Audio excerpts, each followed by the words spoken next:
और उत्तर भारत में कोहरे और शीतलहर का कहर। यूपी में कोहरे से जनजीवन हो रहा प्रभावित। शीतलहर की चपेट में यूपी के कई जिले हैं। कश्मीर से लेकर हिमाचल में बर्फबारी लगातार जारी है। तो देखिए, ठंड ने, कोहरे ने लोगों को कर दिया है परेशान। यूपी में कोहरे और ठंड से जनजीवन प्रभावित। शीतलहर की चपेट में यूपी के कई जिले। उत्तर भारत में कोहरे और शीतलहर का कहर। यूपी में कोहरे से जनजीवन प्रभावित हो रहा है। शीतलहर की चपेट में यूपी के कई जिले हैं। कश्मीर से लेकर हिमाचल में बर्फबारी लगातार जारी है। मैदान में शीतलहर और इस बीच पहाड़ों की बात करें तो वहां पर बर्फबारी लोगों के लिए परेशानी का सबब बने, लेकिन सैलानियों के लिए जो घूमने के लिए वहां पर पहुंचे हैं उनके चेहरे पर मुस्कान लेकर आ रही है। जम्मू कश्मीर में, हिमाचल में इस वक्त मुबेश यही तस्वीरें। उत्तर भारत में कोहरे और शीतलहर का कहर लगातार जारी। मैदानों में शीतलहर चल रही है। राजस्थान, उत्तराखंड, पंजाब की बात करें तो यहाँ पर भी जो पानी है वो जमता हुआ नजर आ रहा है। जम्मू कश्मीर, हिमाचल में बर्फबारी लगातार जारी है। अब कोहरे ने ठंड को और बढ़ाने का काम किया। इस बीच लोग अलाव का सहारा लेते हुए नजर आ रहे हैं। तो तस्वीरें आपको ये डल झील की हम दिखा रहे हैं। यहाँ पर भी कुछ इसी तरीके की स्थिति बनी हुई है। तो उत्तर भारत की अगर खास तौर पर बात करें तो स्थिति इसी तरीके की है। जम्मू कश्मीर, हिमाचल में बर्फबारी लगातार जारी है और उसका असर मैदानी इलाकों में पड़ता हुआ दिख रहा है। खास तौर पर आज की सुबह की अगर बात करें तो कोहरे और शीतलहर की चपेट में पूरा यूपी के कई जिले यहाँ पर देखे गए और फिलहाल स्थिति इसी तरीके से गंभीर बनी हुई है और आने वाले कुछ दिन भी इसी तरीके के हालात यहाँ पर बताए जा रहे हैं। आप देख रहे हैं कि प्रशासन की ओर से भी जमीनी स्तर पर कई व्यवस्थाएं की गई हैं। और इसी के साथ देश के कई हिस्सों में भीषण ठंड और शीतलहर का प्रकोप जारी। उत्तर भारत के मैदानी इलाकों से लेकर पहाड़ी राज्यों तक तापमान जो है सामान्य से कई डिग्री नीचे चला गया है। यानी कि अभी आने वाले वक्त में आप समझिए कि ठंड से राहत नहीं मिलने वाली है। अलग अलग जगहों से हमारे सहयोगी भी कनेक्ट हो चुके हैं। लखनऊ से दाऊद, देहरादून से पंकज राणा, शिमला से रॉबिन हमारे साथ जुड़ चुके हैं। सबसे पहले दाऊद के पास चलते हैं। दाऊद, उत्तर प्रदेश में मौसम का मिजाज कैसा है? क्योंकि यूपी के कई ऐसे शहर है जो कि शीतलहर की चपेट में, दूसरी तरफ कोहरे भी लोगों के लिए काफी ज्यादा परेशानी का सबब है। बिल्कुल, देखिए आपको साफ तौर पर बता दें कि अगर उत्तर प्रदेश की बात की जाए तो उत्तर प्रदेश में कई ऐसे जिले हैं जो इस वक्त ठंड से काफी प्रभावित नजर आ रहे हैं। कल से जो चीजें देखने को मिल रही हैं, कल से कई जिलों की ये चीजें निकलकर सामने आ रही है कि उत्तर प्रदेश के कई जिले हैं जहां पर ठंड से काफी लोग प्रभावित हैं। ओस लगातार गिरती जा रही है, कोहरा घना छाया हुआ है और जो आम लोग हैं वो काफी हद तक ठंड से प्रभावित नजर आ रहे हैं। और ठंड जब जब बढ़ती है तो कई तरह की बीमारियां लाती है, छोटे बच्चे उसमें परेशान होते हैं। कई जिले प्रभावित इस समय ठंड से नजर आ रहे हैं। और अगर खास राजधानी लखनऊ की बात करें तो राजधानी लखनऊ में लोगों को ठंड से एक बड़ी राहत देखने को मिल रही है। सिर्फ सुबह और शाम की ठंड यहाँ पर नजर आ रही है, दिन में बेहतरीन धूप निकल आती है। लेकिन लखनऊ के आसपास सटे हुए जितने भी जिले हैं, लगभग ज्यादातर ऐसे जिले जो ठंड से काफी प्रभावित नजर आ रहे हैं। देर रात की बात की जाए या फिर सुबह की बात की जाए तो वहां पर घना कोहरा छाया रहता है। यातायात व्यवस्था जो है वो भी उससे काफी प्रभावित होती है। जो देर रात में सड़कों पर वाहन चलते हैं उसको लेकर तमाम तरह की दिक्कतें होती है। सड़क हादसे भी ऐसे में होने की काफी संभावनाएं बढ़ जाती। तो वहीं उत्तर प्रदेश सरकार लगातार निर्देश जारी करती है कि जो जिला प्रशासन है, हर जगह जितने भी जिला अधिकारी हैं सभी जिलों के, तो उनके लिए खासकर निर्देश जारी किए जाते हैं कि वो अपने अपने जिलों में अनेक व्यवस्थाएं करें, रैन बसेरों का इंतजाम करें, अलाव का इंतजाम करें और लोगों को जागरूक करें कि अगर अनावश्यक कोई घर से निकल रहा है तो उसको रोका जाए। किसी तरह की कोई घटना ना हो सके उसके लिए तमाम इंतजाम किए जाते हैं। अस्पतालों की बात की जाए तो अस्पतालों को अलर्ट मोड पर रखा जाता है कि समय से सभी डॉक्टर्स हॉस्पिटल पहुंचे और जितने भी मरीज हैं उनका समय से उनको इलाज मिल सके। इसके अलावा कई ऐसी व्यवस्थाएं जो सरकार लगातार करती हुई नजर आ रही है। इस चीज को लेकर काफी फिक्रमंद भी नजर आती है। जी बिल्कुल, और इसको लेकर तैयारियां भी की गई हैं। रॉबिन का भी रुख कर लेते हैं। रॉबिन, क्योंकि मौसम विभाग की तरफ से कहा जा रहा है कि अगले हफ्ते मंगलवार से जो दिल्ली है, हरियाणा है, पंजाब है, राजस्थान है या फिर उत्तर प्रदेश और मध्य प्रदेश के कुछ हिस्सों में अच्छी बारिश होगी। ये कहा जा रहा है कि अब कह सकते हैं कि मौसम बदलेगा। तो क्या अब अगर हम हिमाचल की बात करें या फिर हम पहाड़ी इलाकों की बात करें, वहां पर अब आगे भारी बर्फबारी देखने को मिल सकती है?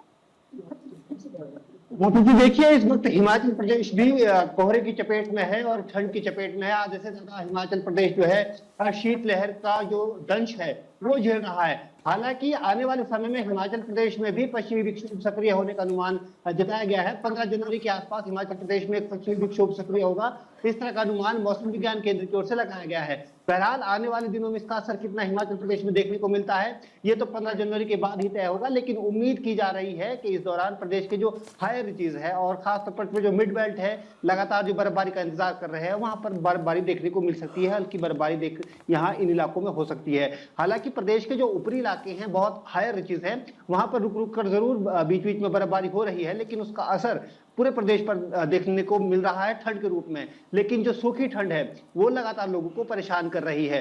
ऐसे में 15 जनवरी के आसपास जो पश्चिमी विक्षोभ सक्रिय होने वाला है, उससे लोगों की उम्मीद थोड़ी बड़ी है कि शिमला, मनाली, धर्मशाला जैसे जो पर्यटन स्थल है, यहाँ पर भी बर्फबारी देखने को मिलेगी। हालांकि मौसम विज्ञान केंद्र ने साफ कहा है कि ये इतना असरदार पश्चिमी विक्षोभ नहीं होगा। जो 25 जनवरी के आसपास एक बार फिर पश्चिमी विक्षोभ सक्रिय होना है, वो ज्यादा स्ट्रॉन्ग होगा, उसकी ज्यादा अनुमान होगा। उस दौरान हिमाचल प्रदेश में ज्यादा बर्फबारी और बारिश होने के आसार हैं। और ज्यादातर मौसम विज्ञान केंद्र की ओर से कहा गया है कि फरवरी महीने में अच्छी बारिश हिमाचल प्रदेश में देखने को मिल सकती है। हालांकि अब क्योंकि आने वाले समय में पश्चिमी विक्षोभ किस तरह से रहता है, हवाएं किस तरह से साथ देती हैं, ये तमाम चीजें देखने वाली होगी, जिसका असर हिमाचल प्रदेश में देखने को मिलेगा। लेकिन चिंता सबसे बड़ी ये है कि जिस तरह से लगातार सर्दियां शिफ्ट हो रही हैं, वो हिमाचल प्रदेश जैसे पहाड़ी राज्यों के लिए एक बड़ा चिंता का विषय बन गया है। क्योंकि पहले दिसंबर और जनवरी में जिस तरह की अच्छी बर्फबारी हिमाचल प्रदेश और पास के जो पहाड़ी राज्य वहां पर देखने को मिलती थी, अब वो शिफ्ट होती जा रही हैं। तो ऐसे में अगर बर्फबारी फरवरी और मार्च के महीने में हुई तो लोगों को, तो पर्यटकों के लिए तो खुशखबरी होगी, लेकिन यहाँ के जो बागवान किसान हैं उनके लिए समस्या बन सकती है। बहरहाल अब 15 जनवरी का इंतजार है कि हिमाचल प्रदेश में पश्चिमी विक्षोभ सक्रिय हो, अच्छी बर्फबारी देखने को मिले, ताकि सैलानी भी हिमाचल प्रदेश का रुख कर सके और यहाँ का जो बागवान किसान है उसको भी इससे एक बूस्ट मिले, उसको भी इसकी जो जीवनी है, उसका जो पूरा जीवन यापन का जो साधन है, उसको यहाँ पर बूस्ट मिलता हुआ नजर आए। अभी फिलहाल इसी तरह का मौसम विज्ञान केंद्र की ओर से अनुमान लगाया गया है। फिलहाल आज भी प्रदेश में मौसम साफ बने रहने का अनुमान है। 6 जिले ऐसे बिल्कुल हैं ठीक जो है। कोल्ड रॉबिन, ड्रिंक जैसा आप चपेट में कह रहे हैं कि अगर बर्फबारी आगे बढ़ती है, फरवरी के लास्ट में, शुरुआत में या मार्च में होती है, तो किसानों को दिक्कत आ सकती है। देहरादून का रुख करते हैं, पंकज हमारे साथ बने। पंकज, उत्तराखंड की अगर बात करें तो वहां पर ठंड को लेकर क्या हालात हैं? देखिए, 2-3 दिन से पिछले मौसम साफ है देहरादून में, और इसके आसपास के जो जिले हैं, हरिद्वार, उधम सिंह नगर, वहाँ घना कोहरा छाया हुआ है। लेकिन लगभग 11 से 12 बजे के बाद इन क्षेत्रों में भी धूप निकल रही है। तो मौसम विभाग के पूर्वानुमान के साथ ये कहा सकता है कि मौसम विभाग ने जैसे कहा था कि 2 से 3 दिन अगले, पिछले दौरान जो कहा था कि 2 से 3 दिनों में अगले जो मौसम है शुष्क रहेगा, तो उसके हिसाब से पूरा मौसम जो है शुष्क बना हुआ है। और मैं अपने सहयोग से कहूँगा कि वो तस्वीरें दिखाई कि देहरादून में देखिए पूरा मौसम जो है साफ बना हुआ है और धूप खिली हुई है। लेकिन जो पर्वतीय क्षेत्र है वहाँ हल्के फुल्के बादल छाए हुए हैं। जो मौसम विभाग है उन्हें ये कहा है कि जो पर्वतीय क्षेत्र है वहाँ पर आज रात से जो मौसम का मिजाज है वो हल्का बदल जाएगा, और कहीं कहीं छोटी हल्की बूंदाबांदी और कहीं कहीं बर्फबारी हो सकती है। और देखिए, ये बड़ी गंभीर बात है कि इस बार जिस तरह से 15 जनवरी होगी, आधी जनवरी निकल गई है और अभी तक पर्वतीय क्षेत्रों में भारी बर्फबारी नहीं हुई है। सिर्फ अगर हम हाई रिचेज के क्षेत्र छोड़ दें तो उसके अलावा जो क्षेत्र है, चाहे मसूरी की बात करें, नैनीताल के ऊपर वाले क्षेत्र की बात करें, चक्राता की बात करें, धनोल्टी की बात करें, ओली की बात करें, तो उन क्षेत्रों में इस समय अच्छी बर्फबारी होती थी, लेकिन इस बार बर्फबारी नहीं हुई है। तो ऐसे में जो वैज्ञानिक हैं वो भी कह रहे हैं कि अगर बर्फबारी नहीं होती है तो जो उच्च हिमालय हाई रिचेज के जो क्षेत्र है उनसे जो ग्लेशियर है वो पीछे खिसक सकते हैं। तो ये एक बड़ी क्लाइमेट के लिए भी गंभीर चिंता बन सकती है कि जिस तरह से क्लाइमेट चेंज हो रहा है उसका असर कहीं ना कहीं वातावरण पे पड़ रहा है, और जिस तरह से ये एक बार क्लाइमेट पूरा चेंज हुआ है और बर्फबारी नहीं हो रही है पर्वतीय क्षेत्रों में, उसका असर सिर्फ वातावरण के अलावा जो किसान है, वहाँ के काश्तकार हैं, उन पर भी पड़ रहा है। तो साफ तौर पर यह कहा सकता है कि जिस तरह से बार बार जो पश्चिमी विक्षोभ है वो सक्रिय होता है, लेकिन हैवी पश्चिमी विक्षोभ ना होने की वजह से बारिश नहीं हो रही है और बर्फबारी भी नहीं हो रही है। केदारनाथ धाम में इस समय पिछले सालों की बात की जाए तो 2 से 3-4 फीट तक बर्फ हो जाती थी, लेकिन इस बार जो बर्फ है वो मामूली बर्फ है, और बद्रीनाथ क्षेत्र में भी इसी तरह की बर्फ है। और एक गंभीर बात ये किया है कि जो फूलों की घाटी का क्षेत्र है उसके उच्च हिमालय क्षेत्रों में आग लगी हुई है, जो आग सिर्फ बारिश से बुझेगी। तो ये एक बड़ी चिंता की बात हो गई है सरकार के लिए भी और वैज्ञानिकों के लिए भी। बारिश ना होने की वजह से उच्च हिमालय क्षेत्रों में जो इस बार क्लाइमेट चेंज हो रहा है उसका असर मैदानी इलाकों में पड़ेगा, और बारिश की वजह से ही जो